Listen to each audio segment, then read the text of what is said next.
This is the Lone Crater YouTube. We hope this video helps. You start by closely inspecting the brake to identify material and alignment. This dictates the adhesive and prep. Once done, carefully remove loose debris and old glue with a fine file or blade so surfaces mate cleanly.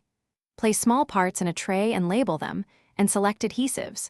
Plastic cement for PVC/ABS, Ca superglue for rigid spots. Make sure to have clamps and toothpicks for precise glue application. This first step sets the repair quality. You now dry fit parts to confirm exact orientation and mark a reference line so reassembly is foolproof. Once aligned, apply adhesive sparingly. Too much causes bloom. Use a toothpick for controlled placement.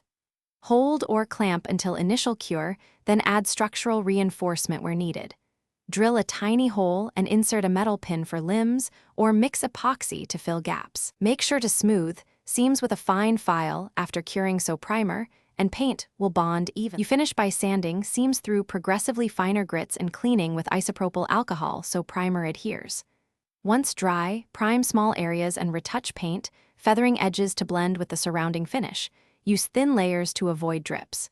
When everything is set, reassemble and check balance. If a joint fails or glue shows blooming, stop. Reclean both surfaces, remove residue with acetone if safe for the plastic, and retry with the correct adhesive or add a pin for strength. Thanks for watching. Consider subscribing if we helped you.